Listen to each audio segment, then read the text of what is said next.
তাকে আছে ভারতের দিকে। আগামী নির্বাচন ভারত যার পক্ষে যাবে সেই উঠবে। আর কি মারতিছে। আমি এক ওয়াজে বলছিলাম, ভারত যদি বেশি মাস্তানি করে বাংলাদেশে ঢুকবার চাই, তোমরা 2.5 হাত লাঠি থুবা আর প্যারের মধ্যে একটা খুর থুবে। ওরা ঢুকবি, লাঠি দিয়ে পাড়ে ফেলে দিবে, খুর দিয়ে কেটে দিবে। এ ওয়াজটা এতই ভাইরাল ভারতে হবে, বুঝলেন? হিন্দুরা এই বক্তাকে রে তো খুর দিয়ে আমাকে আগা কেটে দিবি আর লাঠিতে ঠাসিয়ে দিবি। ওরে বাবা,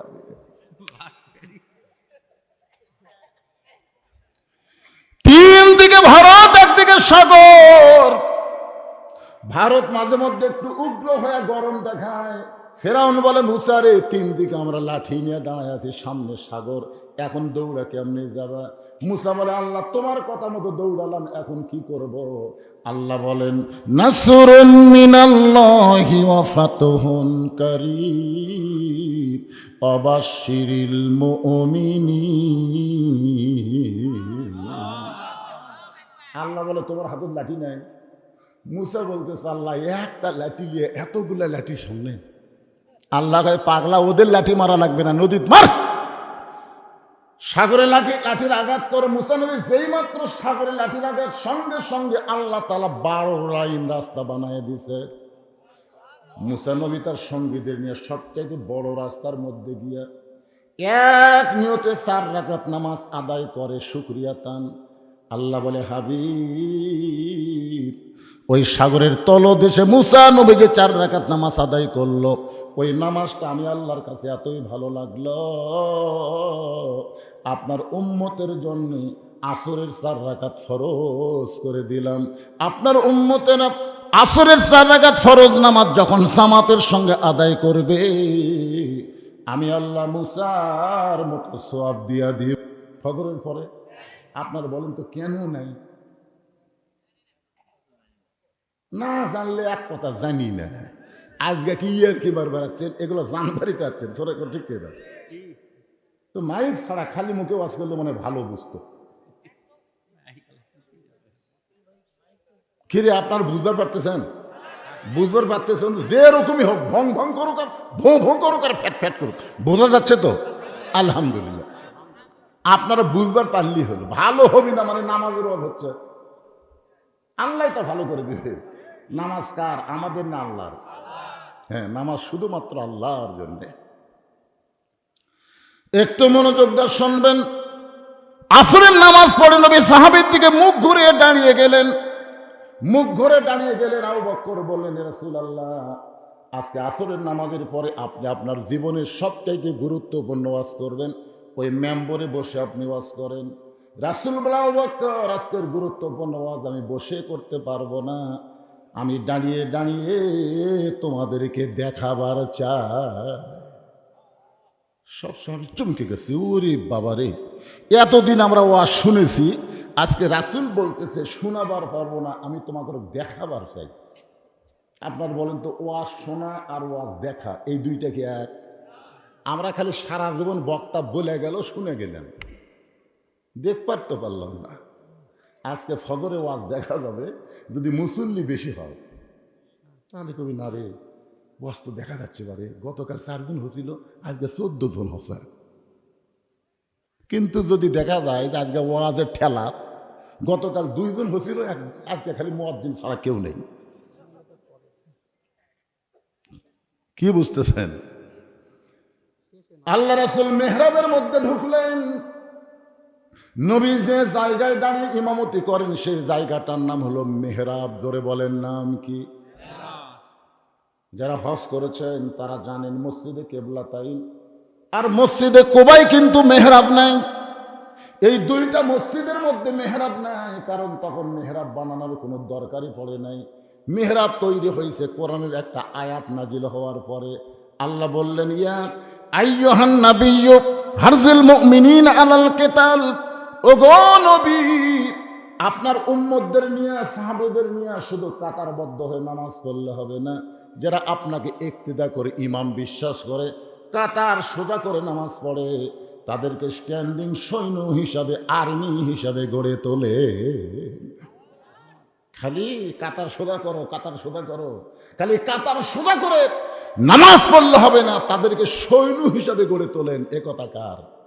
কারণ যে কোনো সময় মক্কার কাফেরেরা মদিনা আক্রমণ করতে পারে, আর মদিনা যখন আক্রমণ করবে তখন দোয়া দিয়ে দরুদ দিয়ে আপনি মদিনা রক্ষা করতে পারবেন না। ওই কাফের বেঈমানদের বিরুদ্ধে সাহাবীদেরকে নিয়ে অস্ত্র ধরা লাগবে। একথা কার? তার মানে কি বুঝতেছেন? খালি মেসওয়াক করে, খালি দস্তরখানা ফেলে, খাওয়ার পরে দই মিষ্টি শূন্য, এইগুলো করে ইসলাম বাঁচানো যাবে না ভাই। ইসলাম বাঁচাতে গেলে বাতিলের বিরুদ্ধে আমাদেরকে জিহাদ ঘোষণা করা লাগবে। ধরে কোন কথা ঠিক কি না? আপনাদের এই এলাকায় বাতিল কি? বাতিল বোঝেন আপনারা? আল্লাহ কোরআনে বললেন, কুল জাল হক ওয়া যাহাকাল বাতিল ইন্নাল বাতিলা কানা যাহুকা। সর্বপ্রথম এই মেহরাব তৈরি করে রাসূল বললেন, মেহরাবটা শুধু ইমাম দাঁড়ায়া নামাজ পড়ার জন্য না, এই মেহরাবটা হলো অস্ত্র রাখার জায়গা। ধরে কোন সুবহানাল্লাহ। তাহলে আপনারা কি বুঝলেন মেহরাব মানে কি?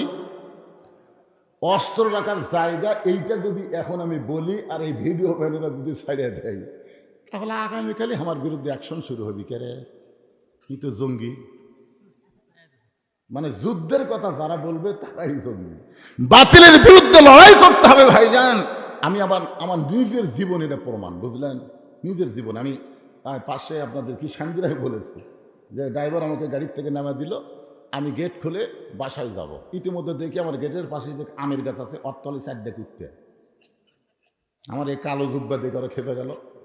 ওরা সাইডে খারাপ হয়ে আমার খাও খাও করে ধরলো। আমি যত দোয়া দরুদ আছে পড়ি, কিন্তু ওরা লড়ে না। শেষ পর্যন্ত দেখলাম কুত্তা খেদানোর একটা আয়াত আছে, ইন্নাহুম ইয়াকিদুনা কাইদা ওয়া আকিদু কাইদা। এই আয়াতটা ঠেলার পরে যখন বললাম, এক কুত্তা এসে আমার জুব্বা দিল কামড়। তখন আমি কইলাম, কেরে দোয়া দিয়া দরুদ দিয়ে আয়তাল কুরসি দেওয়া হয় না, কোরআনের আয়াত পড়লেও কুত্তা লড়ে না। তখন আমার ইমান বলতে, হুজুর আপনার মুখত খালি দোয়া আছে, কিন্তু আপনার হাতত লাঠি নেই। খালি লাঠি থাকলে দোয়া লাগে। এক কুত্তার পাশাত বাড়ি মারলে বাকি তিনটে এমনি দৌড় মারবে। বাংলাদেশের মুসলমানের মুখে খালি দোয়া আছে, কিন্তু হাতত লাঠি নাই। লাঠি থাকলে হাসিনার মতন ফ্যাসিস্ট এই বাংলাদেশে নতুন করে আসতে পারবে না। জোরে বলেন কথা, কথা বলেন না কেন ভাইজান? কথা বলা লাগবে। ভারত পায়তারা করতেছে, ভারতের আর একটা পুতুল আমাকে দেশত বসাবি। আপনারা ভোটের দিনে খালি ভোট দিলে হবে না, হাতত একটা করে মাল থোয়া লাগবে। কথা বুঝুন, কথা কর না কেন? আজকে খালি ভোট দিবার আসিনি, কুত্তে খেতা বেড়াচ্ছে। ধরে কর কথা ঠিক করে? এই খাও খাও কুত্তা যা করছে 15.5 বছর, আগামী ফেব্রুয়ারির 12 তারিখে কোনো কুত্তার জায়গা ভোট সেন্টারে হবে না। ধরে কথা কর না কেন? কথা বলা লাগবে। মনে করতেছেন খালি ওয়াশ করবার আছে, আপনাকে সাইজ করবার আছে, সাইজ হওয়া লাগবে না? হ্যাঁ, আল্লাহ কোরআনে বলেন, ইন্নাল্লাহা ইয়ামুরুকুম আন তুআদ্দুল আমানাতি ইলা আহলিহা ওয়া ইযা হাকামতুম বাইনান নাস আন তাহকুমু বিল আদল। আল্লাহর নবী আস্তে করে মেহরাবের মধ্যে ঢুকলেন। মেহরাবের ভিতরে ঢুকে নবী একটা থলিয়া, একটা ব্যাগ বের করলেন। সাহাবীরা বলে, ইয়া রাসূলুল্লাহ, জীবনের সবথেকে গুরুত্বপূর্ণ ওয়াজ আমাদের শোনাবেন। কিন্তু হুজুর ওয়াজটা না শুনে আপনি একটা থলিয়া বের করলেন। আল্লাহ রাসূল সাহাবীদের প্রশ্নের কোনো উত্তর না দিয়ে ওই ব্যাগের ভিতর থেকে একটা জিনিস টেনে টেনে বের করতেছেন। ওসমান গনি বলে, ইয়া রাসূলুল্লাহ, যেই জিনিসটা থলিয়ার ভিতর থেকে আপনি বের করলেন, এইটা তো আপনার পরনের একটা জুব্বা হিসাবে দেখতে পাই। ওগো আল্লাহর নবী, এই জুব্বার মধ্যে এমন কি ওয়াজ আছে আমরা সকলে মনোযোগ দিয়ে শুনতে চাই। রাসূল বললেন, তাহলে শোনো, এই জুব্বা দুনিয়ার সাধারণ কোনো জুব্বা নয়। এই জুব্বা পরে কাবার পাশে আমি ঘুমিয়েছিলাম। আমি নবী যখন এই জুব্বা পর অবস্থায় ঘুমিয়ে চেতন, এমন সময় ফেরেশতা জিবরাইল আমাকে ঘুম থেকে করলো চেতন। ফেরেশতা জিবরাইল পায়ের তালুতে চুমু দিয়ে আমি ঘুম থেকে চেতন পাই। এই জুব্বা পর অবস্থায় জমজমের কূপের পানি দিয়ে আমি অজু করেছি। সাহাবীরা রে, এই জুব্বা পরা অবস্থায় বোরাকের পিঠে করে আমি বাইতুল মুকাদ্দাসের ভিতরে গেলাম। বাইতুল মুকাদ্দাসের মধ্যে গিয়া আমি নবী 2 রাকাত নামাজের ইমামতি করলাম। সুবহানাল্লাহ। রাসূল বললেন, এই জুব্বা দুনিয়ার সাধারণ কোনো জুব্বা নয়। এই জুব্বা পরা অবস্থায় সমস্ত নবী রাসূল আমাকে ইমাম মেনে তারা আমার পিছনে ইক্তেদা করলো। আমাকে আল্লাহ তাআলা ডিগ্রি দিলেন ইমামুল আম্বিয়া, ইমামুল মুরসালিন। এই জুব্বা পরে আমি বোরাকের পিঠে করে 7 আসমান পাড়ি দিলাম। এই জুব্বা পরা অবস্থায় রফরফে পাড়ি দিয়া আমি সিদরাতুল মুনতাহা অতিক্রম করে এই জুব্বা পরা অবস্থায় আমি আল্লাহর আরশে গেলাম। আল্লাহর আরশে গিয়ে আল্লাহ পাক আমার সঙ্গে মেরাজ করলো, সাক্ষাৎ করলো। এই জুব্বা পরা অবস্থায় আল্লাহ আমাকে 5 ওয়াক্ত নামাজ দিল। সেই নামাজ নিয়ে আবার দুনিয়াতে ফেরত আসলাম। আমি মেরাজ ঘটানোর পর থেকে এই জুব্বাটার কোনোদিন আমি পরি নাই। আমি যত্ন করে এই থলিয়ার মধ্যে রাইখে দিয়েছি, কারণ আমি নবী থাকবো না। আমি নবী অচিরেই দুনিয়া থেকে চলে যাব। আমি যাব এই দামি জুব্বা নিয়ে যাব না। এইটা তোমাদের মধ্যে কাউরে না কাউরে আমি দিয়া যাব। যেই বলছে এই জুব্বাটা আমি নিয়ে যাব না, এত দামি জুব্বা, এই জুব্বাটা আমি তোমাদের মধ্যে কাউরে না কাউরে দিয়ে যাব। এতক্ষণ প্রত্যেকটা সাহাবী বসেছিলেন, এবার তারা সাইজ হয়ে বসে গেলেন। এতক্ষণ বসেছিলেন, এবার সাইজ হয়ে বসলেন। আপনার বলেন তো বসা কয় রকম? এতক্ষণ বসে আছিল, কিন্তু এবার সাইজ হয়ে বসছে। তার মানে এই যে আপনারা ওয়াজ শুনবার যাচ্ছেন, আপনাদের মধ্যে কিন্তু 2 ধরনের বসা আছে। একটা বসার নাম হলো আলগা বসা। বলে কোন কি বসা? আলগা, এরকম আলগ হয়ে থাকে। ওয়াজ যদি সাটে তাহলে ডাবে, না সাটলে গায়ের ঘর হচ্ছে না। এরার নাম হলো আলগা বসা। আর একটা বসার নাম হলো ডাবা বসা। এরা বক্তার আকর্ষণে আসে না, এরা আসে আল্লাহর কোরআনের আকর্ষণে। ধরে কোন সুবহানাল্লাহ। কোরআন হাদিস থেকে গুরুত্বপূর্ণ কথা হবে, এরা ডাবা ডাবা খালি শুনতেই থাকবে। রাসূল বললেন এই জুব্বা আমি নিয়ে যাব না, এটা তোমাদের মধ্যে কাউরে না কাউরে দিয়ে যাব। সবাই ডাবা বসে চিন্তা করতেছি, কি এই জুব্বা নবী কাক দিবে? এত দামি জুব্বা নবী কোন সাহাবীরে দিবে? নবীর সবচাইতে নিকটে যে সাহাবী বসে আছেন তার নাম হলো আবু বকর। জোরে বলেন তার নাম কি?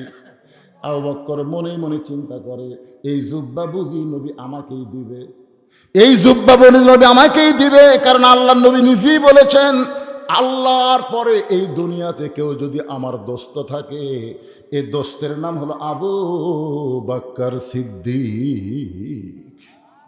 এই কথাটা কখন বলছে জানেন? যখন আল্লাহ তাআলা নবীকে হিজরতের হুকুম দিলেন। আল্লাহ রাসূল সর্বপ্রথম যার দরজাত গেলেন তার নাম কি? আবু বকর। শুধু একটা বার বলছেন, চারদিকে কাফেররা খালি সাইডে আছে, তো রাসূল ছিল বলেন আবু বকর, সাথে সাথে দরজা খুলে গেছে। আল্লাহ নবী বলে, আবু বকর আমি তোমাকে ডাক দাও মাত্রই দরজা খুললে কেমনে? আবু বকর বলে, ইয়া রাসূলুল্লাহ আপনার কি মনে আছে কয়েক মাস আগে আপনি বলেছিলেন একদিন আল্লাহ হিজরতের হুকুম দেবে, আমাকে সঙ্গে করে আপনি মদিনায় যাবেন। সেদিন থেকে আজ পর্যন্ত কোনো রাত্রিবেলা ঘুমাইনি, বরং সারা রাত আমি দরজায় দাঁড়িয়ে থাকি।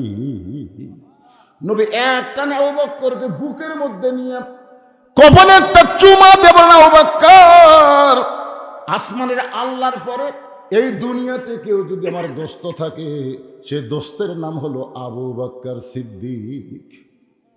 গারে সুরের ভিতরে মাটি থেকে ৬,০০০ ফুট উপরে, যারা হজ করেছেন গারে সুর মাটি থেকে ৬,০০০ ফুট উপরে। নবী আমার একটু দুর্বল হয়ে আবু বকরের উরাতটাকে বালিশ বানিয়ে ঘুমায় গেছেন, কিন্তু হযরত আবু বকর গর্তের মধ্যে ঘুমায় না। মনের মধ্যে নানা রকম চিন্তা।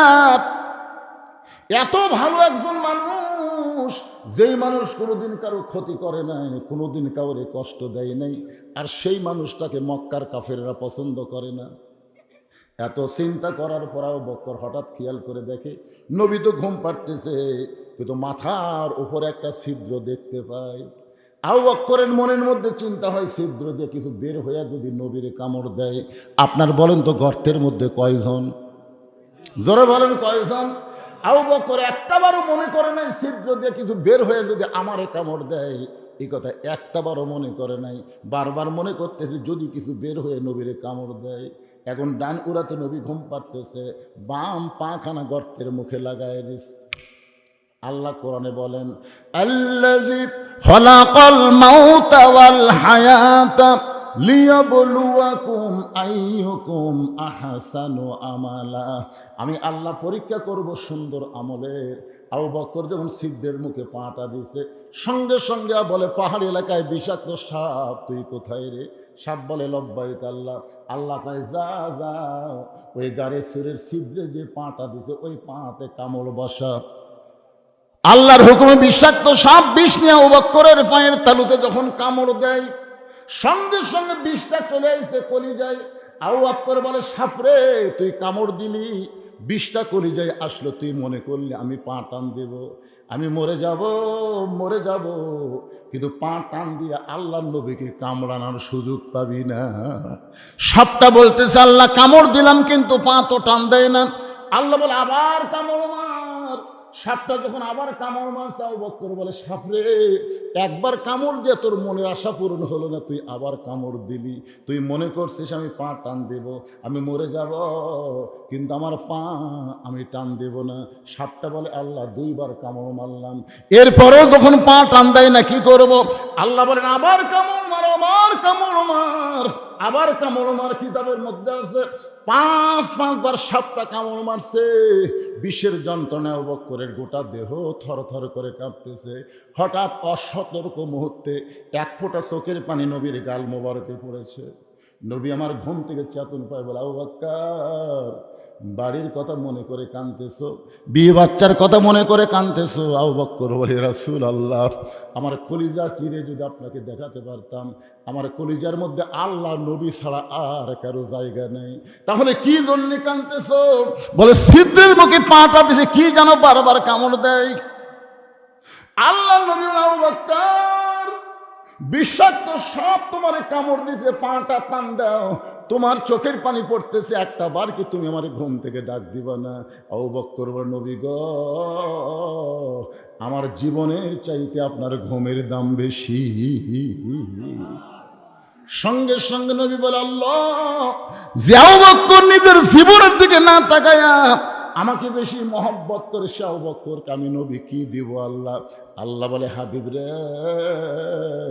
আপনার সমস্ত উম্মতের নেকি যদি এক পাল্লায় দেওয়া হয়, আর আবু বকরের গায়ে সুরের মহব্বত যদি অন্য পাল্লায় দেওয়া হয়, সমস্ত উম্মতের নেকির চাইতে আবু বকরের মহব্বতের ওজন বেশি হবে।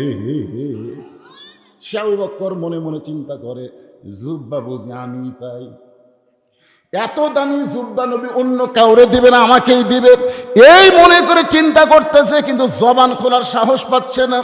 এমন সময় আবু বকরের বাম পাশে একজন বসে আছে, তার নাম হল হযরত ওমর। জোরে বলেন, নাম কি? মনে মনে চিন্তা করতেছে, এই দামি জুব্বা বুঝি আমি পাই, কারণ রাসূল বলেছেন, আমার পরে কেউ যদি নবী হতো, লাউ কানা ওমর, নবুয়তের দরজা বন্ধ হয়েছে বলে ওমর নবী হওয়ার পারে নাই। রাসূল বলেছেন, নবী হওয়ার সব যোগ্যতা আল্লাহ ওমরকে দান করেছে। এই কোরআনে 23টা আয়াত, জোরে বলেন কয় আয়াত? 23টা আয়াত আল্লাহ শুধুমাত্র উমরের পক্ষে, উমরের শানে নাযিল করেছে। জোরে কোন সুবহানাল্লাহ। আল্লাহ রাসূল বলেছেন, আমার পরে যদি নবুয়তের দরজা খোলা থাকতো, আল্লাহ উমরকে নবী বানায় দিত। কিন্তু আল্লাহ বলে ফেলেছে, মা কানা মুহাম্মাদুন আবা আহাদিম মির রিজালিকুম ওয়ালাকিন রাসূলুল্লাহি ওয়া খাতামান নবিয়্যিন। আমাদের নবীর পরে আর কোন নবী হবে? জোরে কোন হবে? কিন্তু যদি হতো তাহলে কি হতো? এই নবীর এই কথাটা আল্লাহর এতই পছন্দ হয়েছে, কিন্তু কি করবে, আল্লাহ নিজেই নবুয়তের দরজা বন্ধ করে দিছে। এই জন্য ওমরকে দুনিয়াতে নবী করে পাঠাবেন না, কিন্তু হাসরের ময়দানে আল্লাহ তাআলা নবীর এই কথার দাম দিতে গিয়া ওমরকে নবীদের কাতারে দাঁড় করাইয়া দিবে। যেই কাতারের প্রথম নবী থাকবে দাউদ আলাইহিস সালাম, খুব খেয়াল করবেন, যেই কাতার, কয়েকটা কাতার হবে, নবীদের সব নবী কিন্তু এক কাতারে দাঁড়াবে না, আমাদের নবী একাই এক কাতার। যেই কাতারের প্রথম নবী হবে দাউদ আলাইহিস সালাম, ওই কাতারে 2 নম্বরে আল্লাহ হযরত উমরকে ঢুকাই দিবে, 3 নম্বরে দাঁড়াবে সুলাইমান। 1 নম্বরে কে? মনোযোগ দিন। 1 নম্বরে দাউদ, 2 নম্বরে উমর, 3 নম্বরে সুলাইমান। আল্লাহর যত নবী আছে সমস্ত নবীরাই হলো বুদ্ধিমান, আর চালাক নবী হলো মাত্র 2 জন। আপনার বলেন তো চালাক নবী 2 জন, এই 2টার নাম জানেন? একটা হলো মূসা আর একটা কি? সুলাইমান। আল্লাহ রাসূলের একটা হাদিসের ব্যাখ্যায় বলা হয়েছে, কোনো সন্তানের যদি স্মরণ শক্তি কম হয়, সকালে মুখস্থ করে বিকালে ভুলে যায়, আবার বিকালে মুখস্থ করে রাত্রে মনে নেই, এই সন্তানদের ডান হাতে, ধরে কোন হাতে? এই 2 চালাক নবীর নাম আরবিতে লিখে 21 দিন যদি বেঁধে রাখা যায়, এই 2টা নবীর রুহানি তাওয়াজ্জুতে আল্লাহ তার জেহান শক্তি আবার ফিরাইয়া দেয়। এটা তাবিজ দিয়ে দিলাম। একটু মনোযোগ দিয়ে শুনবেন। একজন চালাক হলো মূসা, আর একজন চালাক হলো সুলাইমান। সুলাইমান নবী মনে মনে চিন্তা করবে, আমার বাবা দাউদের পরেই তো আমার থাকার কথা, কিন্তু মাঝখানে ঢুকলো কে?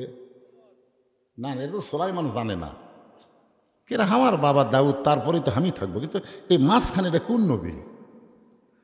আস্তে করে পিছন থেকে বলতেছে, ভাইজান আপনি কোন নবী ভাই? আপনার নামটা একটু শুনবার চাই।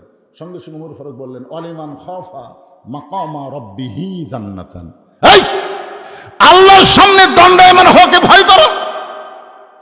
আল্লাহর সামনে দণ্ডায়মান হওয়াকে ভয় যারা করবে, আল্লাহ খুশি হয়ে তাদেরকে 2টা জান্নাত দিয়ে দিবে। ধরে গেল সুবহানাল্লাহ। আমি আসামি হয়ে আল্লাহর সামনে দাঁড়ায় আছি, আর তুমি আমাকে বলো কোন নবী ভাই, কোন নবী ভাই? আমি নবী হবার যাবো কেন? আমার নাম হলো ওমর, নাম হলো ওমর। আল্লাহ নবী বলেন, এই কথা শোনার পরে সুলাইমান বলবে, আমি একজন চালাক নবী হওয়ার কারণে সমস্ত নবীদের নাম জানি, কিন্তু ওমর নামে তো কোনো নবী নাই। ওমর ফারুক বলবেন, এটা কিসের কাতার? বলে, তোমার সামনে যিনি দাঁড়াইছে আমার বাবা দাউদ আলাইহিস সালাম, আর তোমার পিছনে আমি দাঁড়াইছি সুলাইমান। ওমর কানিদার বলবে, ওগো আল্লাহর নবী সুলাইমান, আমার বড় বেয়াদব হয়ে গেছে, আল্লাহর রাস্তা আমাকে মাফ করেন। আমি কেন নবীদের কাতারে আসলাম আমি তো নিজেই বুঝতে পারলাম না। এই কথা বলে হযরত ওমর যখন নবীর কাতার ছাড়তে যাবে, আল্লাহ রাসূল বলেন, ওই সময় আল্লাহ বলবে, ওমর আমার দোস্ত নবীর দাম, কথার দাম রাখতে গিয়া তোমাকে নবীর কাতারে দাঁড় করাইছি, তুমি কাতার ছিল না। ওমর ফারুক বলবেন, আল্লাহ নবীর কাতারে আমার দাঁড় করা আপনি খুশি করতে পারবেন না, বিশ্ব নবীর উম্মতের কাতারে আমি দাঁড়াতে চাই। বিশ্ব নবীর উম্মতের কাতারে দাঁড়াইলে লাভটা কি? লাভ জানেন আপনারা? আছেন আমার মুক্তার, আছেন আমার ব্যারিস্টার, শেষ বিচারের হাইকোর্টেতে তিনি আমায় করবেন পার, আমি পাপী তিনি জামিনদার। আল্লাহর নবী প্রত্যেকটা উম্মতকে বাঁচানোর জন্য আল্লাহর কাছে ওকালতি করবে, ব্যারিস্টারি করবে, আল্লাহর কাছে সুপারিশ করে আমাদেরকে জান্নাতে পৌঁছে দিবে। তাহলে বিশ্ব নবীর উম্মতের কাতারে দাঁড়ানো এটা বিশাল একটা ভাগ্যের ব্যাপার।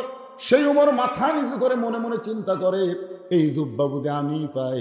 ওমর ফারুকের পাশে একজন মনে মনে চিন্তা করতেছে, জুব্বা বুঝে আমি পাই, কারণ আমি হলাম নবীর ডবল জামাই। আপনারা বলেন তো, আল্লাহ নবীর ডবল জামাই তার নাম কি? খালি ওসমান?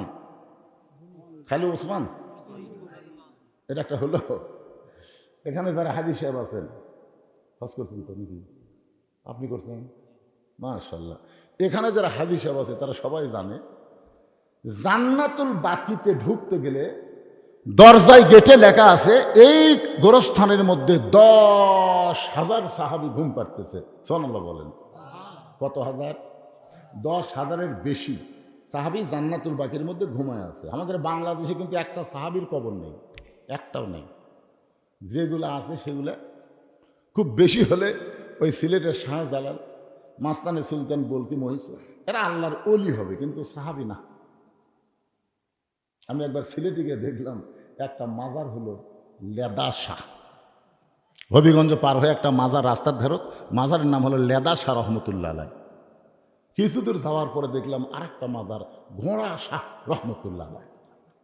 আমি চিন্তা করলাম, ওটা লেদা শাহ, এটা ঘোড়া শাহ, তাহলে আসল শাহ উঠি। একজনকে বললাম, কে রে ভাই লেদা শাহ কি? বলে, হুজুর যে ঘোড়া শাহ কবরের কাছে খাড়া গেছেন, ওর ঘোড়া উঠে লাগিয়েছিল, সে লাট ঢাকাতে হচ্ছে লেদা শাক। আর এই ঘোড়া এই জায়গায় মরছে, এই জন্য আছে ঘোড়া আসা। আরো সামনের দিকে যাবেন, সেটি আছে ঘোড়ার মালিক। তার মানে বোঝা গেল বাংলাদেশের অধিকাংশই মাজার ভণ্ড। এগুলা কিন্তু রেল লাইনের ধারে হয় না, এগুলা বেশি হয় পাকা রাস্তার ধারে। ধরে কোন কথা ঠিক কিনা? খালি যাবি আর হাদিয়ে মারবি। জান্নাতুল বাকির মধ্যে 10,000-এর বেশি সাহাবীর কবর আছে। সর্বপ্রথম যেই কবরটা পাবেন সেই কবরটা হলো ওসমান গনির কবর।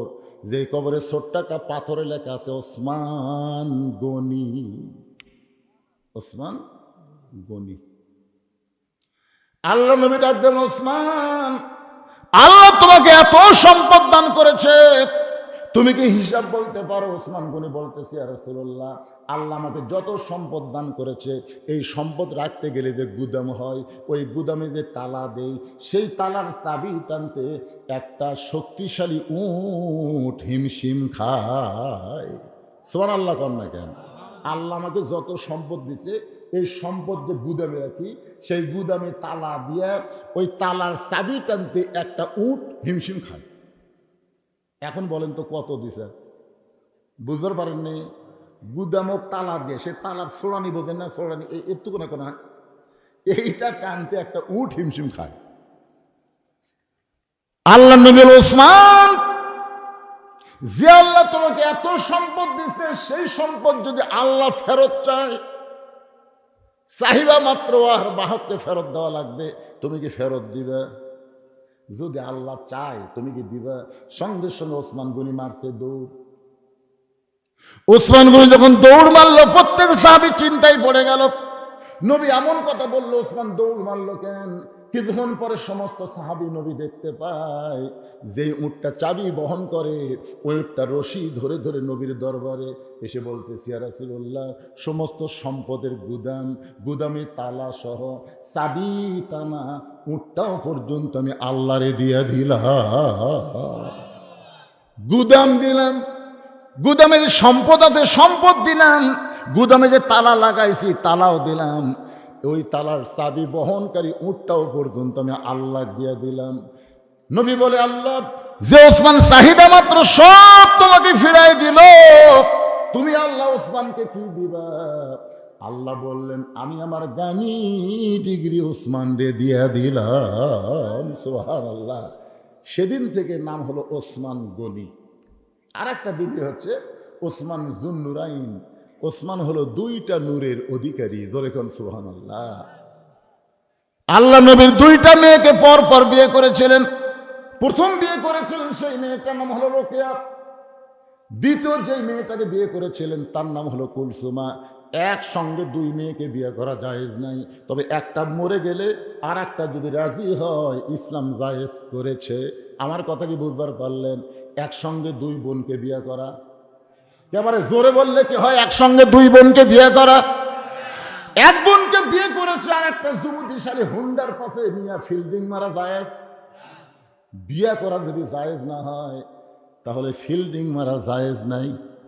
আমার এলাকার এক শালি মারা গেছে, বুঝলেন? দুলাই ভাষা বলতেছে, আমি আমার আদরের শালির লাশটা ধরে কবরে নামাবার চাই। আমার আদরের শালির লাশটা ধরে কুটি নামাবি? ওই তো ফতুয়া মানে না, আবেগে বলে ফেলে দিছে। আমার কলজার টুকরা শালি, আদরের শালি মরে গেছে, আমি তার লাশটা ধরে কবরে নামাবো। পাশ থেকে এক হুজুর, হারাম হারাম, শালির লাশ স্পর্শ করা হারাম। দুলা ভাই মুচকি মুচকি হাসে। তাহলে হাসেন কেন? বলে হাসার কারণ হল, যখন জেঁতা ছিল তোমার হাতের থেকে 500 টাকা নেওয়ার জন্য এমনভাবে হাত ধরলো, টাকা না দেওয়া পর্যন্ত হাত ছাড়িনি। তো বাইসে থাকতে হাতের থেকে টাকা নেওয়া যায় বাবা? মরে গেলে লাশ ছোঁয়া যদি হারাম হয়, তাহলে বেঁচে থাকলে কি হবে? কথা কন না কেন ভাই, কথা কন না কেন? এখানে এখানে যে সমস্ত মেয়ের বাপ আছে, আমি তাদের পাওয়া হাত দেব বলতে, পাওয়া হাত দিলাম। আপনার একটা মেয়ে যদি বিয়ে দেন, আর একটা মেয়ে যদি যুবতী বাড়ির থাকে, খবরদার ওই জামাই গাবড়ার কাছে ঘিসতে দিয়েন না। আপনাদের আদম দিকে একজন লোকের নাম আসলো গাবড়া। তোর এখন কি নাম আসলো? গাবড়া। এই শালা গাবড়া আমাকে আদম দিকে ঢুকতে দেয়নি। গাবড়া কতগুলা মাহফিলের প্যান্ডেল পর্যন্ত করছে, গাবড়া আমাকে ঢুকতে দেয়নি। আমি খালি চিন্তা করেছিলাম গাবলারি তোর যে সামনে কি হবি রে, আজকে গাবলার বাড়ি আছে কিন্তু ঘর নাই। কেন গাবলা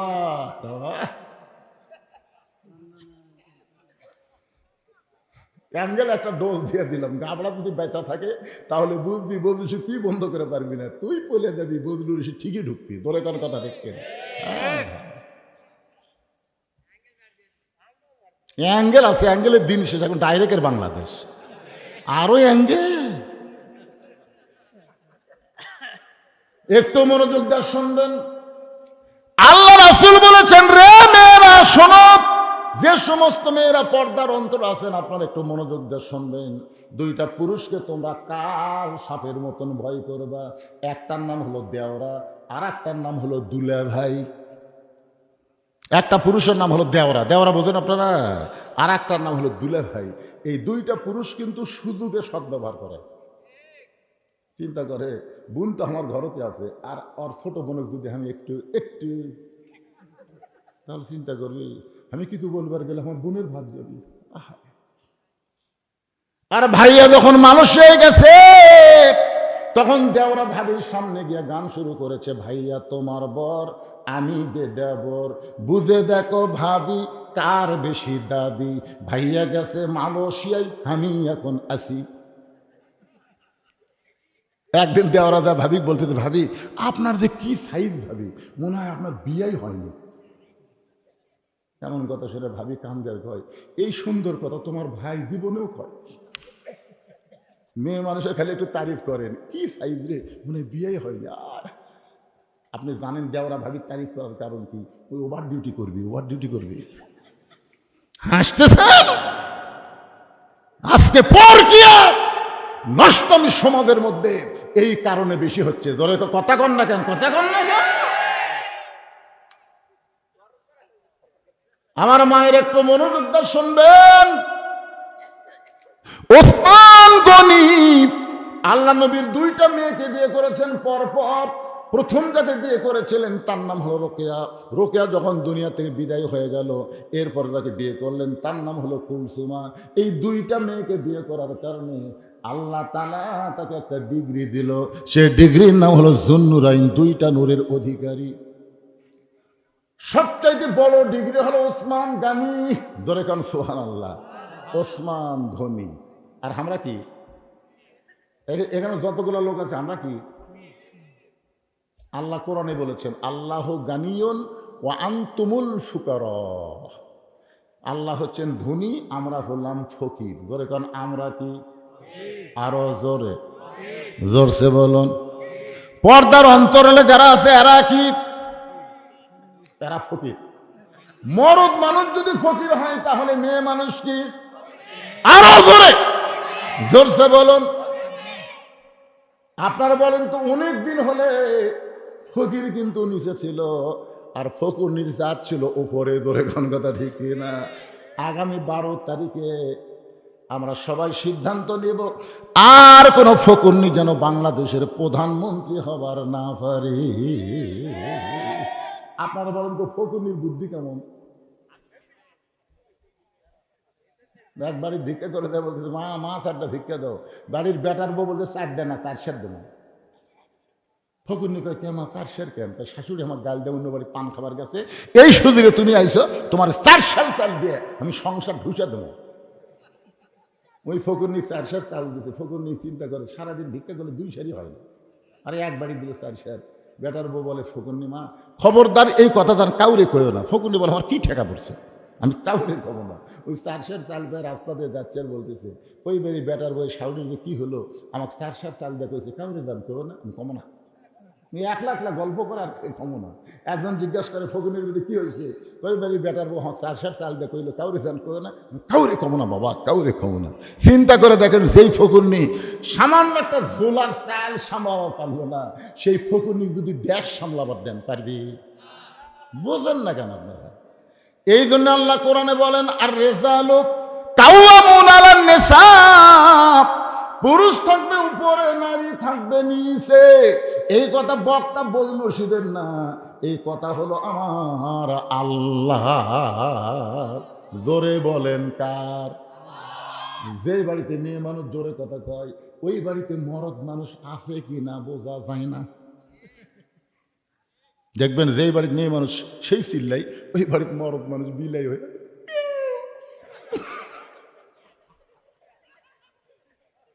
আচ্ছা আপনারা বলেন তো, আপনাদের এই প্রসাদখালি যখন ঝগড়া লাগে মরদ মানুষের কথা শোনা যায়? ভাই রে, মেয়ে মানুষের টুটির পাওয়ার ভাই।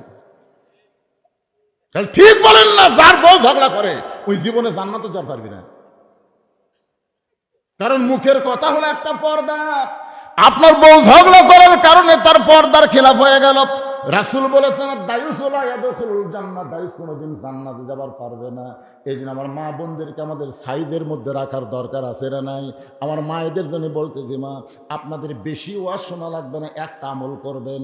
আল্লাহ কোরআনে বললেন অকারনা ফি বুয়ুতিকুন্না ওয়ালা তাবাররাজনা তাবাররুজাল জাহিলিয়াতিল উলা।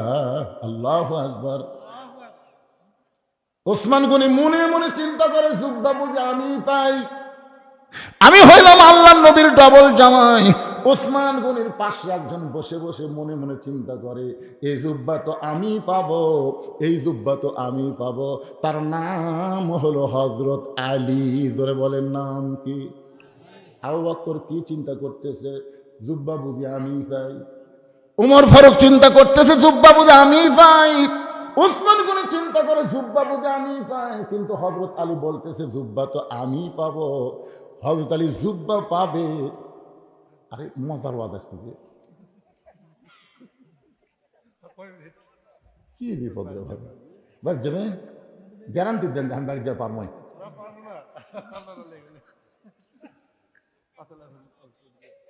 আপনাদের চেয়ারম্যান বসে আছে তো, সেই মজা লাগছে না। চেয়ারম্যানেরা তো বেশিক্ষণ থাকতে পারছে না, বোঝেন, সারাদিন কাজ কাম করে মানুষের। এখন তো একটা ফকুর নিয়ে পর্যন্ত, ও চেয়ারম্যান আমার বৃদ্ধ ভাতার কি হল?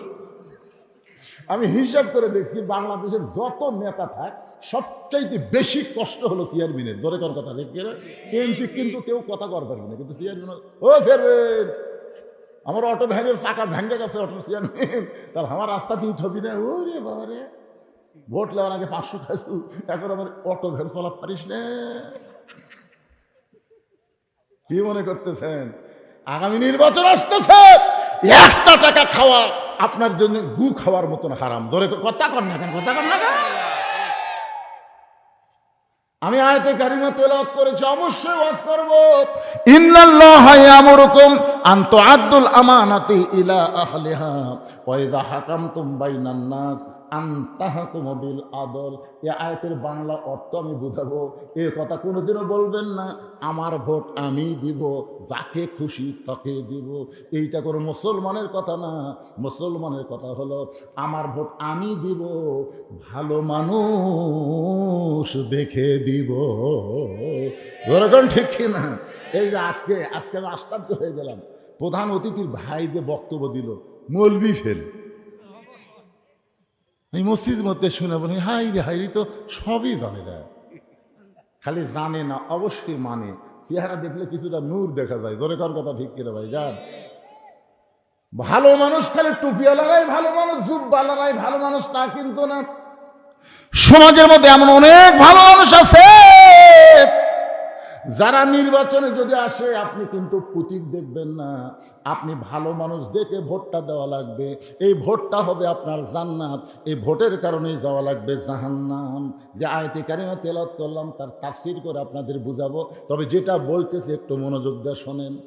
হযরত আলী বলতেছে এই জুব্বাত আমি পাবো। এই কথা বলার অধিকার হযরত আলী কেমনে পাইল? যেন হযরত আলী চিন্তা করে দেখে, একদিন আল্লাহর নবী বলেছেন, শোনেন মনোযোগ দিয়ে, আল্লাহর নবী বলেছেন সাহাবীরা তোমাদের মাঝখানে এমন একজন ব্যক্তি আছে যেই ব্যক্তি আমি নবীর চাইতেও 2 দিক দিয়ে বড়। আল্লাহ রাসূল বলতেছেন সাহাবীরা তোমাদের মাঝখানে এমন একজন মহান ব্যক্তি বসে আছে যেই ব্যক্তিটা আমি নবীর চাইতেও 2 দিক দিয়ে বড়। সাহাবীরা বলে না হুজুর আপনার চাইতে বড় এটা আমরা মানব না। রাসূল বললেন তোমরা না মানলেও আমি মানতেছি। ওমর ফারুক বললেন আপনার চাইতে 2 দিক দিয়ে বড়। সেই সাহাবীর নাম কি? রাসূল বললেন তার নাম হলো হযরত আলী। আল্লাহ নবী বললেন, শোনো বাবা আদম থেকে আমি নবী পর্যন্ত যত নবী দুনিয়াতে আইছে এই নবীর বইরা জান্নাতে হবে, জান্নাতে যাবে, কিন্তু জান্নাতি নারীদের নেত্রী কোনো নবীর বিবি হতে পারবে না। জান্নাতি নারীদের নেত্রী হবে আমার কলিজার টুকরা ফাতেমা। এই ফাতেমার স্বামী যিনি, তিনি হলেন পৃথিবীর শ্রেষ্ঠ স্বামী। সুবহানাল্লাহ। আল্লাহ নবীর বিবির নাম খাদিজাতুল কুবরা। নবী কিন্তু সর্বসাকুল্যে 11টা বিয়ে করছেন। জোরে বলেন কয়টা? এই নবীর উম্মতের একটু হিসাব থবেন। কেউ কয় 13টা, কেউ কয় 15টা, এটা ঠিক না। সর্বসাকুল্যে বিয়ে করছেন কয়টা? আরো জোরে। 11টা বইয়ের মধ্যে নবী শুধু একজনকে ইচ্ছা করে বিয়ে করছেন। একটা মেয়েকে নবী ইচ্ছা করে বিয়ে করছেন, আর অন্য 10টাকে নবী ইচ্ছা করে বিয়ে করেননি। নিজের ইচ্ছায় বিয়ে করছে কয়টা? একটা। আপনার বলেন তো, নিজের ইচ্ছায় যাকে বিয়ে করছে তার নাম কি? এই ইউটিউবের লোকেরা কাউকে, এরা প্রতিদিন ওয়াজ শোনা ওয়াজের ফ্যাক্টরি হয়ে গেছে। আপনারা তারা আমার সামনে বসে আছেন, এক একজন একটা চিন্তা করতেছেন, কুন্ডে রে খাদিজাতুল কুবরা নবী ইচ্ছা করে বিয়ে করেন নাই। কারণ নবী এত গরিব ছিলেন, খাদিজা ছিলেন তখন মক্কার সবচেয়ে ধনবতী। এই ধনবতী খাদিজাকে নবী ইচ্ছা করে বিয়ে করতে পারেন না। খাদিজা বিয়ে বসেছেন, নবী করেছেন। সুবহানাল্লাহ। আয়েশাকে নবী ইচ্ছা করে বিয়ে করেন নাই, কারণ নবী যখন আয়েশাকে বিয়ে করেছেন তখন আয়েশার বয়স হলো মাত্র 6 বছর। ধরে বলেন কয় বছর? 6 বছরের ছোট্ট একটা মেয়েকে নবী ইচ্ছা করে বিয়ে করতে পারেন না। আল্লাহ হুকুম করেছেন, এই কারণ নবী আয়েশারে বিয়ে করছে। শুধু একজনকে নবী ইচ্ছা করে বিয়ে করছেন, তার নাম হলো উম্মে সালমা। ধরে বলেন নাম কি? আল্লাহ নবী ঘটক পাঠাইছিলেন উম্মে সালমার বাড়িতে। ঘটক যা বলতেছে, উম্মে সালমা আল্লাহ নবী আপনাকে বিয়ে করতে চায়। উম্মে সালমা বললেন, আমি বিয়ে বসবো না। উম্মে সালমা বললেন, আমি বিয়ে বসবো না। ঘটক বলে, উম্মে সালমা যেই নবীর জুতার পরশে আল্লাহর আরশ ধন্য হয়ে যায়। সুবহানাল্লাহ কন্যা গান। লাইলাতুল মেরাজে সিদরাতুল মুনতাহা পাড়ি দিয়ে আল্লাহর আরশের দিকে নবী যখন যাচ্ছেন, এমন সময় জিবরাইল বলে, নবী গো আপনি কি জুতা পায়ে আল্লাহর আরশে যাবেন? নবী বলতেছে, ও জিবরাইল, আল্লাহর সঙ্গে মিরাজ করার আশায় আমার জুতা খোলার কথা খেয়াল নাই। এই মনে করে যখন নবী আমার জুতা খুলতে যাবে, আরশ থেকে আওয়াজ আসতেছে, ওগো নবী, জিবরাইল আপনাকে চিনে না বলে আপনার জুতার কথা বললো, কিন্তু আমি আল্লাহ আপনাকে চিনি। আমার আরশ দামি হতে পারে, কিন্তু আপনার জুতার পরশে আজকে ধন্য হয়ে যাবে। তোর পাহাড়ের ধুলি লাগিয়া মুসা নবীর সম্মান বেড়ে যায়। নূর নবীজির জুতার ধুলায় আল্লাহর আরশ ধন্য হয়। সুবহানাল্লাহ। সেই নবী তোমাকে বিয়ে করতে চায়, আর তুমি বলতেছো বিয়ে বসবো না। উম্মে সালমা বলতেছে, আমি নবীর সঙ্গে বিয়ে বসবই না। ঘটক এসে নবীর কাছে বলতেছে, হুজুর এই বেদবের কাছে কেন পাঠাচ্ছেন? আপনার প্রস্তাব যে প্রত্যাখ্যান করে এই মানুষ। আল্লাহ রাসূল বললেন, ঘটকারি ঠিক মতো করবার পারো না, আবার রিপোর্ট দাও, আমি নিজেই যাচ্ছি। আল্লাহ রাসূল নিজে উম্মে সালমার দরজা দিয়ে সালাম দিলেন, আসসালামু আলাইকুম ইয়া আহলাল বাইত। উম্মে সালমা বলে, ওয়ালাইকুম আসসালাম, আপনার শরম নাই? উম্মে সালমা বলতেছে, ওয়ালাইকুম আসসালাম, আপনার শরম নাই? আমি ঘটক ফিরিয়ে দিলাম, তারপরে আপনি আবার আইছেন। রাসূল বলে, উম্মে সালমা আমি আপনাকে বিয়ে করতে চাই। উম্মে সালমা বলতেছে, আমাকে বিয়ে যদি করবারই চান, আমার 3টা শর্ত পুরা করা লাগবে, পারবেন? উম্মে সালমা বলতেছে, আমার 3টা শর্ত পুরা করলে আমি আপনার সঙ্গে বিয়ে বসবো। রাসূল বলেন, প্রয়োজন হলে তোমার 3টা শর্ত পুরা করে হলো আমি তোমাকে বিবাহ করব ইনশাআল্লাহ। এখন আপনাদের কাছে আমার প্রশ্ন, উম্মে সালমার মধ্যে এমন কি আছে যেইটার কারণে নবী নিজে বিয়ে করতে পাগল হয়ে গেলেন? আমার মায়েরা যারা পর্দার অন্তরে বসে আছেন, মা, উম্মে সালমা যে 3টা শর্ত নবীকে দিলেন, পুরুষ মানুষের জন্য প্রয়োজন না হোক, আপনাদের জন্য এইটা শোনা দরকার। আপনারা বলেন, মেয়েদের কিছু আর শোনা দরকার আছে না নাই? কারণ বউগুলা যদি ভালো হয়, স্বামীগুলা যে জান্নাত পাবে। সুবহানাল্লাহ। আমরা বাইরে থেকে যখন ঘরের মধ্যে ঢুকলি প্যাঁ পু ইডে নাই উডে নেই, তখন আমরা কে বেড়াই ভালো রে, বেড়াই ভালো। মরদ মানুষ এখন বাড়ির থাকতে পারতেছে না, এই শালা বইয়ের অত্যাচারে।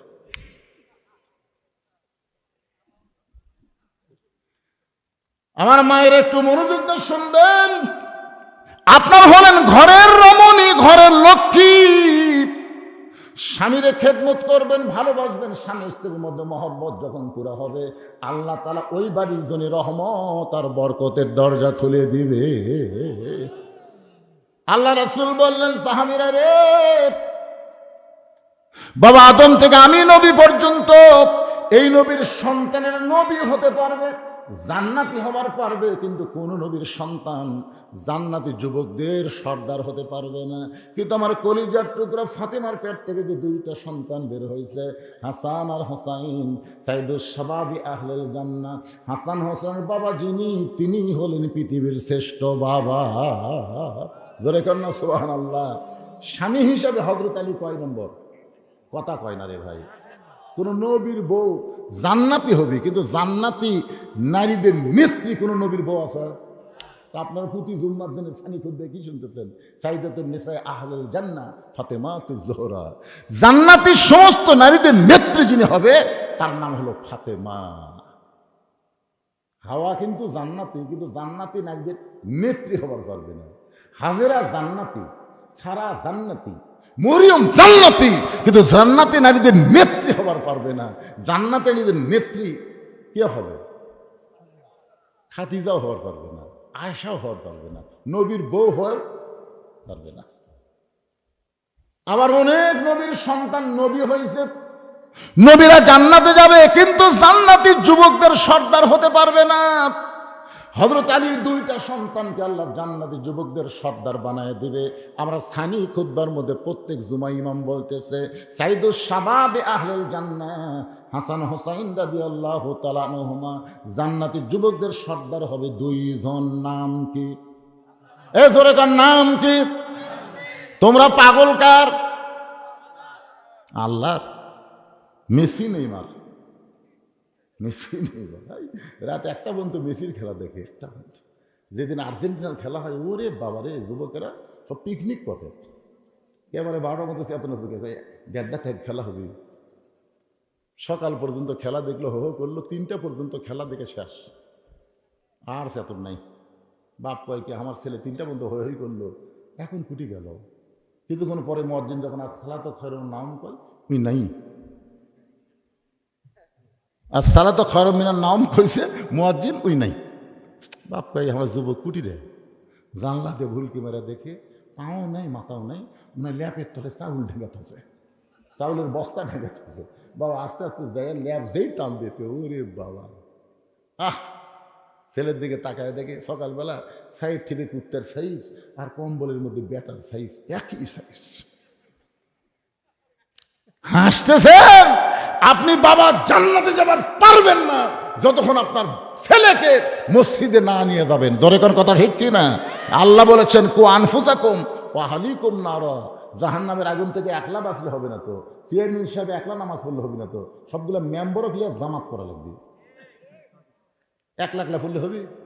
আল্লাহ কবি তুমি চেয়ারম্যান, তুমি চেয়ার পাচ্ছ, আর মেম্বারগুলা কয়দিন নামাজের দাওয়াত দিছা? বাপকে আল্লাহ বলবে, ছেলেকেও আল্লাহ বলবে। এই জন্য ভাইজান, মসজিদের জন্য মাহফিল, যদিও যুবকেরা অনেক কষ্ট করে ত্যাগ স্বীকার করে আজকের এই মাহফিলের আয়োজন করেছে, হয়তো আলী বলতেছেন জুব্বাটা আমি পাবো, কিন্তু রাসূল তো কারোর নাম বলে নাই। জুব্বাটা নবী কোন সাহাবীকে দিবেন? আজকে আমরা প্রাণ ভরে কথাগুলো শুনবো। রাজি আছেন? কারা কারা আল্লাহ হাত দেখেন তো দেখি, আমি বলে দেবো ইনশাল্লাহ। হাত তোলেন, টান টান করে তোলেন। লিল্লাহে তাকবীর। কিন্তু শর্ত হলো 5টা মিনিট। এই কোরআনের মাহফিলের জন্য আপনাদের সবাইকে 500 হাজার হাজার করে টাকা দেওয়া লাগবে। এই প্রসাদখালীর কারা কারা আছেন হাত তোলেন তো দেখি। প্রসাদখালীর নিয়ে আবার হাত তুলছে সামনে থেকে, এইরকম ব্যাকা করে সোজা করে তোলরে বাজার। আচ্ছা, এই গ্রামের লোকজন খালি দেখবার পাচ্ছি না, হয়তো আমার চোখে ছানি পড়ছে। আচ্ছা, বাইরের কারা কারা আছেন তারা একটা হাত তোলেন তো। আচ্ছা হাত নামান। আচ্ছা এই গ্রামের ছেলেরা নাই কেন, যে যুবকেরা আজকের মাহফিল করলো, এই যুবকেরা কুটি গেল রে? এই গ্রামবাসীরা, প্রসাদখালী গ্রামবাসী, আপনার কোথায়?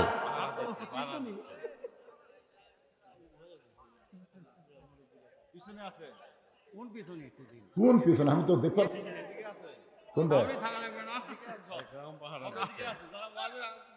সব এটি আছে। তা হিসাব দেন, কয় হাজার দিবেন দেন, আপনি দিয়ে শুরু লগত দেন পারে, এটাও বাকি নাকি? হাদিস সাহেব বলে আমি পিছনে আছি, 1000 টাকা নগদে করছে দেন। আল্লাহ তার দানকে কবুল করেন, নেক নিয়ত নেকাশা পড়া করেন। প্রত্যেক বছর ছেলেরা গান বাজনা না করে এরকম কোরআনের মাহফিল করবে, আপনারা কি বেজান না খুশি? হ্যাঁ, 1000 টাকা দান করেছে, যার টেজের উপর আছে চেয়ারম্যান সাহেব দেন পারে কিছু দেন দেন। বাকি ছেলেগুলো কিছু দেন, মসজিদে দিবে। এর কাছে আমি 20,000 টাকারই সাহস পাচ্ছি রে, 1,15,000 দিবে। আল্লাহ কি দোয়া করবো আমরা, কি দোয়া করবো? এইটা যেন যতদিন বাঁচে ততদিন যেন চেয়ারম্যান থাকে। তোর এখন আমি যদি নিয়ত থাকে উপরে যাইব, উপজেলা চেয়ারম্যান যাক, কি কন? আমি আশাই করিনি 1,15,000 দিবি আল্লাহর ঘর মসজিদের জন্য, তাও 3 মাসের মধ্যেই। আল্লাহ তাকে দান করার তৌফিক দান করুক, সকলে বলে আমিন। জনগণের খাদেম হিসাবে কবুল করুক, জোরে কর আমিন। চেয়ারম্যান সাহেব নগদ কিছু দেন পারে, কিছুই নাই। মানে আজকের মাহফিলটা হচ্ছে মসজিদের উন্নয়ন কল্পনা। তো এই ছেলেরা মাহফিল করবে এই মাহফিলের জন্য। আগে দিছেন? হ্যাঁ,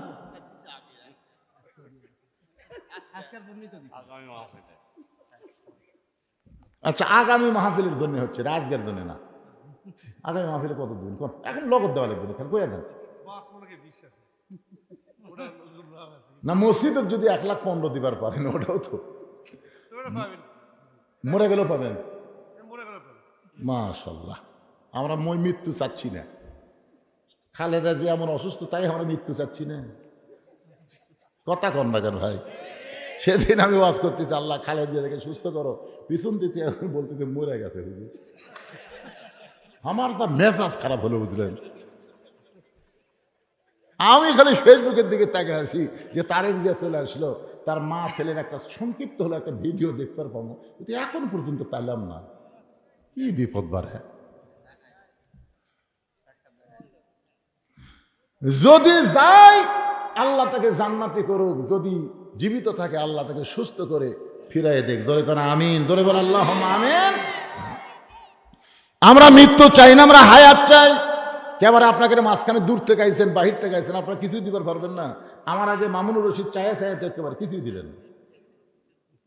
ভাইজান পিছন থেকে আর একজন দেন তো, এই যারা বসে আছেন দেন দেন, সবাই একটু কিছু খুঁজে খুঁজে দেন নাকি। ওখানে বাকি লেখার জন্য কাগজ কলম রেডি আছে। বাহিরে যারা আইছেন আপনারা কি 500 করে টাকা দিবেন, নগদ না হোক বাকি দেন। আগামী বছর মাহফিলের আগে দিবেন আপনারা। আগামী বছর যে মাহফিল হবে তার আগে দিবেন। ভাই বলেন, হাত তোলেন। আপনাদের বিয়েই হোক, এরা যান দিবে না, আপনারাই দেন, সবাই দেন।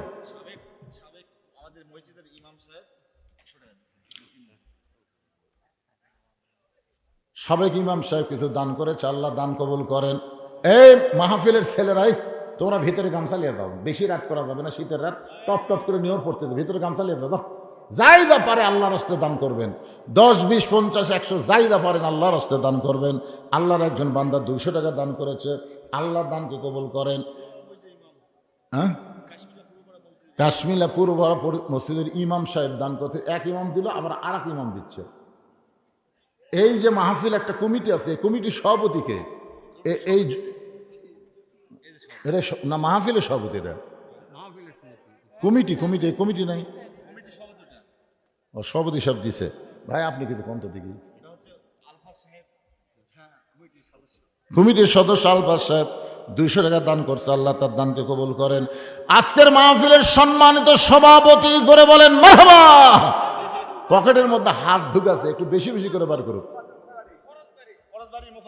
করজবাড়ির মোফাজ্জল সাহেব 500 টাকা দান করেছে, আল্লাহ তার দানকে কবুল করেন।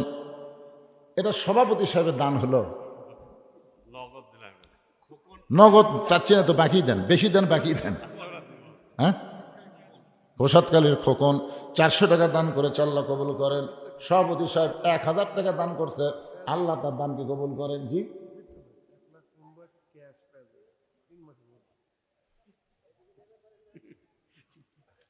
3 মাসের মধ্যে 1,15,000 টাকা ক্যাশে দিয়ে দেবে ইনশাল্লাহ।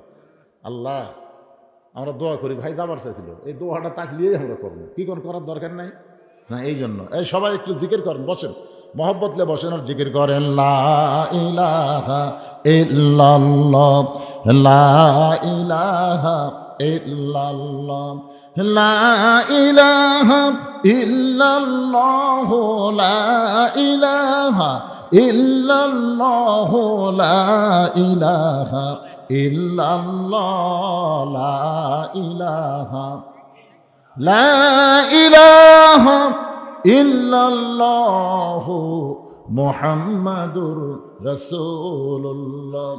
আল্লাহ নবী বলেন আলী, সঙ্গে সঙ্গে হযরত আলী লব্বাইক রাসূলুল্লাহ। আলী মুস্কি মুস্কি হাসতেছে। আল্লাহ নবী তখন বললেন আনা মাদিনাতুল ইলমি ওয়া আলী বাবুহা, আমি হচ্ছে এলেমের শহর, আলী হচ্ছে তার দরওয়াজা। ধরে কন্যা সুবহানাল্লাহ। রাসূল কি বলতেছেন? আমি হচ্ছে এলেমের শহর, আলী হচ্ছে তার দরওয়াজা। আমি নবী যখন থাকব না, আমার সমস্ত জ্ঞান যার মাধ্যমে প্রকাশ পাবে তার নাম হলো হযরত আলী। ধরে কন্যা সুবহানাল্লাহ। একবার হযরত ওমর ফারুক জেরুজালেমে গেছিলেন, ইতিহাস সবাই জানে। এই একটু মনোযোগ দিয়ে শোনেন, জুব্বাটা নবী কেন দিবে, কি জন্য দিবে, একটু শোনা দরকার। তো মেয়েদের মধ্যে কালেকশন কে যাবে? মেয়েদের মধ্যে আদায় কি করবে? হ্যাঁ, আমার মায়েরা দেন, আদায় করেন, মা আপনারা আদায় করেন। তবে খুব খেয়াল করবেন, একের মাহফিলের বিশ্বস্ত লোক কিন্তু ওখানে যাওয়া লাগবে। কারণ এখন তো খুব খোর, ইয়াবা খোর, গাঁজা খোর, এ খোর, সে খোর, এরা মেয়ে মানুষের মধ্যে আদায় করে একদিক দিয়ে চলে যায়, বুঝলেন? এই জন্য আপনাকে বিশ্বস্ত লোক ওখানে থাকেন, অন্য কেউ যেন মেয়েদের মধ্যে ঢুকতে না পারে। মেয়েরাই মেয়েদের মধ্যে আদায় করবে। আপনাদের মধ্যে যে আদায় করার ব্যাগগুলো, সে কোথায় গেল? ব্যাগগুলো এখানে জমা দেবেন। একটু মনোযোগ দিয়ে শোনেন। ওমর ফারুক জেরুজালেমে গেলেন। আপনারা সকলেই জানেন, যাওয়ার সময় ওমর ফারুক এক সময় রাখালকে উপরে উঠায় দেয়, আবার নিজে নাইমা রশি ধরে উঠে টানে। কিন্তু এমন মুহূর্তে জেরুজালেম ওমর ফারুক গেলেন, তখন রাখাল আছে উটের পিঠে, আর ওমর ফারুক নিচে দাঁড়িয়ে আছে। ওই সময় জেরুজালেমের খ্রিস্টানেরা হযরত ওমরকে সম্বর্ধনা দেওয়ার জন্য উটের উপরে যিনি বসে আছেন তাকে হযরত ওমর মনে করে একটা চকিয়া এনে ওই চকিয়াটা উটের সঙ্গে নামায় বলতেছে, ইয়া আমির আল মুমিনিন, ও মুমিনদের আমির। উটের পিঠ থেকে সরাসরি নামতে যদি আপনার কষ্ট হয়, এই চকিয়ার উপর আপনি পা দিয়ে নামেন। একজন খ্রিস্টান হামাগুড়ি দিয়ে বলতেছে, আমার পিঠের উপরে পা দিয়ে আপনি সযত্নে জমিনে নামেন। কিন্তু রাখাল ছোট বাচ্চার মতন কাঁদতেছে। জেরুজালেমের খ্রিস্টানকে বলে, আপনি কাঁদবেন কেন? রাখাল চিল্লায় বলে, তোমরা যাকে খলিফা ওমর মনে করতেছ তিনি খলিফা ওমর না, আমি হলাম রাখাল। আর রশি ধরে যিনি জমিনে দাঁড়িয়ে আছে তার নাম হলো হযরত ওমর। সমস্ত খ্রিস্টানে বলে, এটা কেমনে হয়, এটা কেমনে হয়? রাখাল চিল্লায় বলে, আল্লাহর কোরআন দিয়ে যখন রাষ্ট্র চলবে তখন নেতারা এমনি মুত্তাকি হয়ে যায়। সুবহানাল্লাহ। না কেন? সমস্ত খ্রিস্টানরা বলল, ইসলাম যদি এত সুন্দর হয় তো খামাখা আমরা খ্রিস্টানে থাকবো কেন? ওমর, আপনি আমাদের পড়ায় দেন, লা ইলাহা ইল্লাল্লাহু মুহাম্মাদুর রাসূলুল্লাহ। সব খ্রিস্টান মুসলমান হয়ে গেছে, কিন্তু একজন, কয়জন? বেকা। মানে আগেও মাগরিব এসব পড়েনি, ওয়াজ শোনাও ফজর পড়বি না। এরা কি এরকম কিছু বেকা আছে না? যত ওয়াজই করেন ফাসাল্লি রব্বিকা ওয়ানহার, যতই কম ওরা ওই যা আসলে তাই। ওই বেকাটা দৌড় মারছে খ্রিস্টান পাদ্রীর কাছে, হুজুর দরবারের মধ্যে মশান মারতেছে, মদিনার উমর এসে আপনার দলের সবগুলা মুসলমান বানাতে। কি যে ভেলকি দেখালো, সব মুসলমান হয়ে গেল, কিন্তু আমি হইনি। আমি দৌড়ে এসে আপনাকে খবর দিলাম। খ্রিস্টান পাদ্রী এসে দেখে উমর ফারুকের সাথে সবাই জিকির করতেছে, লা ইলাহা। পাদ্রী হযরত উমরের সামনে দাঁড়িয়ে বলতেছে, ও মুসলমানের আমির, আমিও মুসলমান হবার চাই। উমর ফারুক বললেন, আপনি পাদ্রী যদি মুসলমান হন তো আলহামদুলিল্লাহ, পাদ্রী বলতেছে আমি মুসলমান হব, তবে আমার 4টা প্রশ্নের উত্তর দেওয়া লাগবে। ধরে বলেন কয়টা? 4টা প্রশ্নের উত্তর দেওয়া লাগবে। 1 নম্বর প্রশ্ন হলো পৃথিবীর এমন কোন জায়গা যে জায়গায় সূর্যের আলো একবার পড়েছে কিয়ামত পর্যন্ত পড়বে না, ওই জায়গার কথা বলতে হবে। আমার 2 নম্বর প্রশ্ন হলো পৃথিবীর এমন কোন কবর যেই কবরের লাশটাও জীবিত, কবরটাও জীবিত। আমার 3 নম্বর প্রশ্ন হলো পৃথিবীর এমন কোন কারাগার যে কারাগারের মধ্যে কয়েদি জীবিত, ওই কারাগারের নাম বলতে হবে। আমার ভুল হয়ে গেছে, প্রশ্ন হলো 3টা। এই 3টা প্রশ্নের উত্তর যদি দিবার পারেন তাহলে আমি পাদ্রী মুসলমান হয়ে যাব। ওমর ফারুক। আর একটা প্রশ্ন হলো পৃথিবীর এমন কোন দুই ভাই একই সঙ্গে জন্মগ্রহণ করেছে, আবার বহু বছর একসঙ্গে তাদেরকে হত্যা করা হলো, কিন্তু এক ভাইয়ের চাইতে 100 বছরের বড়, এমন 2জন যমজ ভাইয়ের নাম বলতে হবে। ওমর ফারুক বলেন পাদ্রী রে, এমন প্রশ্ন আমি জীবনেও শুনি নাই, উত্তর কেমনে দিব?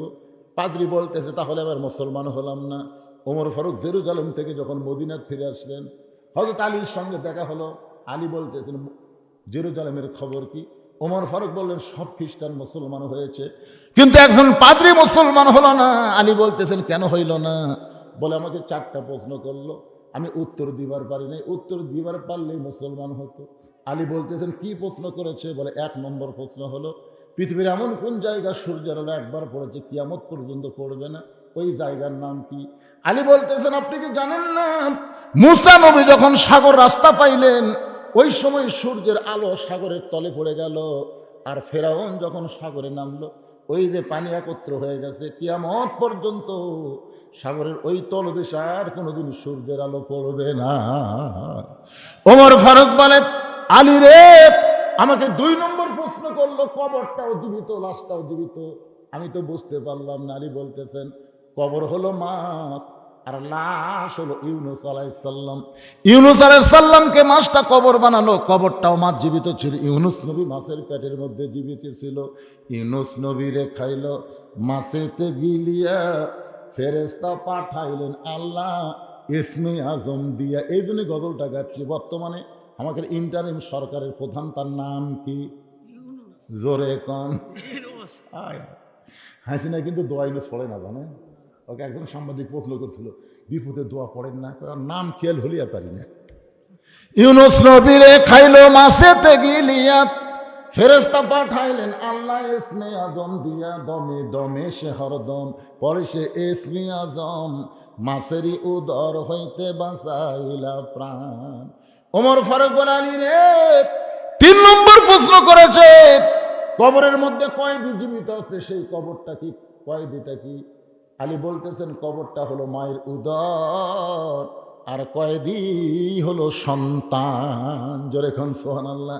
3 নম্বর প্রশ্ন করলো এমন কোন 2 ভাই জন্মগ্রহণ করলো, বহু বছর পরে তারা একসঙ্গে মৃত্যুবরণ করলো, কিন্তু এক ভাইয়ের চাইতে এক ভাই 100 বছরের বড়। আলী বলতেছেন একজনের নাম হলো আজিজ আলাইহিস সালাম, আর একজন হলো ওজার আলাইহিস সালাম। আল্লাহর কোরআন পড়েন তাহলে বুঝতে পারবেন। একজনকে আল্লাহ ঘুমের মধ্যে রাখছিল 100 বছর, ওই 100 বছর তার হায়াত কমে গেল। আবার 2 ভাইকে কাফের একসঙ্গে হত্যা করলো। ইতিহাস বলতেছে এক ভাইয়ের চাইতে এক ভাই 100 বছরের বড়। উমর ফারুক আলীকে বুকের মধ্যে নিয়ে বলতেছে এমন এলেম আল্লাহ তোমারে কেমনে দিল? আলী বলতেছেন যেদিন মেরাজের জুব্বা রাসূল আমার শরীরে পরায়া দেয়, সেদিন থেকে অনেক অজানা এলেম আমার সিনার মধ্যে আল্লাহ ঢুকাইছে। জোরে কোন সুবহানাল্লাহ। উম্মে সালমা যে 3টা শর্ত নবীকে দিলেন, যে 3টা শর্ত পুরো করে হলো আল্লাহ নবী উম্মে সালমাকে বিয়ে করব। ও মায়েরা, যারা পর্দার অন্তর আছেন, আমার সামনে যারা বসেছেন, একটু মনোযোগ দিয়ে শোনেন। রাসূল বলে উম্মে সালমা আমি তোমাকে বিয়ে করতে চাই, প্রয়োজন হলে 3টা শর্ত পুরো করব। এখন শর্তগুলো বলো। উম্মে সালমা বলে আমার 1 নম্বর শর্ত হলো, ওগো নবী, আপনার সঙ্গে যখন আমার বিয়ে হবে তখন আপনি হবেন আমার 2য় স্বামী। আপনি জানেন আমার প্রথম স্বামী আবু সালমা আপনার সাহাবী ছিল। আপনার সাহাবী আবু সালমা অসুস্থ হয়ে দুনিয়া থেকে বিদায় নিল। আমার বিশ্বাস আমার স্বামী জান্নাতে যাবে, আপনিও জান্নাতে যাবেন। এখন জান্নাতে যাওয়ার পরে আল্লাহ বলেছেন ওয়ালা তাস্তাহি আনফুসুকুম, জান্নাতেরা যা চাবে আল্লাহ তাদেরকে তাই দিবে। আমার পূর্বের স্বামী যদি জান্নাতে গিয়ে আমাকে তার বউ হিসাবে চায়, আমাকে যদি তার বউ হিসাবে চায়, আমি কিন্তু তার সঙ্গে জান্নাতে বউ হিসাবে থাকতে চাই না। আমি আপনার সঙ্গে বিয়ে বসে আপনার সঙ্গেই আমি জান্নাতে থাকতে চাই। এই 1 নম্বর শর্ত যদি পুরা করেন, আমি নবীর বউ হয়ে জান্নাতে থাকব, আমি সাহাবীর বউ হয়ে জান্নাতে থাকতে চাই না। আল্লাহ নবী বললেন, তোমার 1 নম্বর শর্ত আমি পুরা করাতে নিয়ত করলাম, তুমি নবীর বউ হয়ে জান্নাতে থাকবে। উম্মে সালমা, তোমার 2 নম্বর শর্ত কি? উম্মে সালমা বলে, রাসূলুল্লাহ, আপনার সঙ্গে বিয়ে হওয়ার পরে হঠাৎ যদি আমার পূর্বের স্বামীর কথা মনে হয়, আর পূর্বের স্বামীর কোনো গুণের কথা আপনার কাছে বলি, আপনি কিন্তু মনে কষ্ট নেওয়া যাবে না। আগের স্বামীর কথা পরের স্বামীর কাছে বললে অবশ্যই স্বামী মনে কষ্ট পাবে। ওগো নবী, আমি একজন নারী, হঠাৎ যদি বলেই ফেলে দিই আমার আগের স্বামীর কথা, আপনি কিন্তু কষ্ট পাওয়া চলবে না। সঙ্গে সঙ্গে নবী উম্মে সালমাকে বলে, উম্মে সালমা রে, আমার সঙ্গে যখন তোমার বিয়ে হবে, আমি এমন মহব্বত তোমাকে করব, তোমার পূর্বের স্বামীর কথা একটা বারের জন্যও মনে হবে না। সুবহানাল্লাহ কন্যা খান। আল্লাহ নবীর যে 11টা বিবি, সমস্ত বিবিরাই বলেছে আমাদের নবী হলেন পৃথিবীর শ্রেষ্ঠ স্বামী। ধরে কোন সুবহানাল্লাহ। উম্মে সালমা বলে, ইয়া রাসূলুল্লাহ, আমার 3 নম্বর শর্ত হলো ওই আগের ঘরের একটা সন্তান আমার কাছে আছে, আপনার সঙ্গে যখন আমার বিয়ে হবে, আমার ওই সন্তানের দায়িত্ব কে নেবে? আপনি যদি আমার এতিম সন্তানের দায়িত্ব নেন, তাহলে আপনার সঙ্গে আমার বিয়ে বসাতে কোনো আপত্তি নাই। আপনার বলেন তো, আমাদের নবী কি ছিলেন? শিশুকালে মইরা গেছে মা, গর্ভে থাকতে মরছে পিতা, নবী চোখে দেখলেন না। কে করিবে লালন পালন, কে দিবে সান্ত্বনা? এই দুনিয়ার বড় এতিম নবী ছিলেন এক জহনা।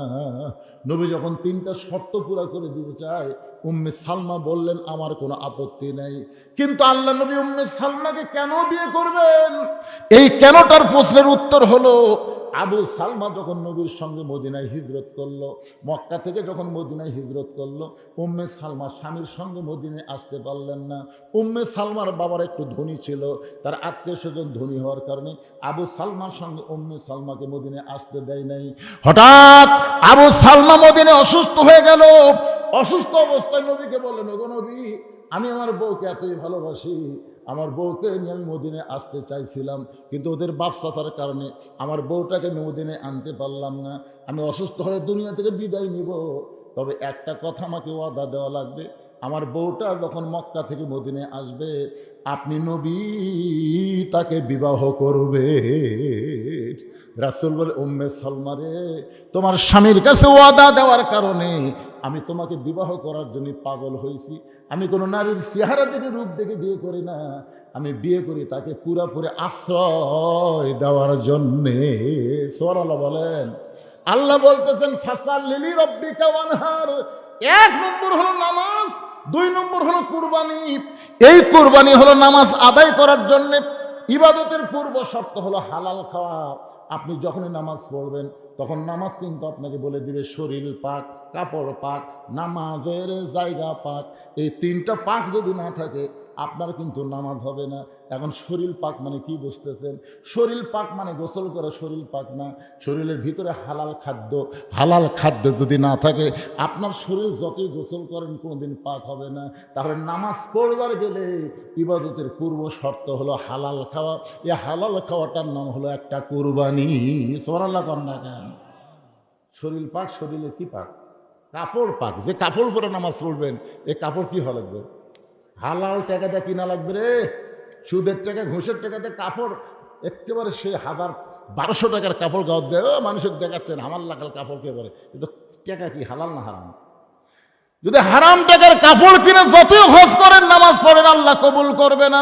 এই হালাল টাকায় কাপড় কেনা, এটা হলো একটা কুরবানি। সবচাইতে বড় কুরবানি হলো ইমানের দাবি যদি কুরবানি হয়, সেই দাবি ঘরে বসে থাকা নয়। ইমানের দাবি হলো কিছু বিনিময়। এই নামাজ আর কুরবানি যদি করতে পারেন, তাহলে আল্লাহ হাউজে কাউসারের পানি পান করাবে, হাসর হবে তামার ছানি। উম্মত বলবেন পানি পানি, সেই দিনে নবী বিনে পানি দেওয়ার সাধ্য কারো নাই। আমরা সবাই যেন নামাজ এবং কুরবানি করে আল্লাহ রাসূলের হাউজে কাউসারের পানি পান করতে পারি। আল্লাহ যেন তৌফিক দেয়। সকলে বলি আল্লাহুম্মা আমিন। ইস্তিগফার পড়। আস্তাগফিরুল্লাহ রব্বি মিন কুল্লি জামবি ওয়া আতুবু ইলাই। আস্তাগফিরুল্লাহ রব্বি মিন কুল্লি জামবি ওয়া আতুবু ইলাই।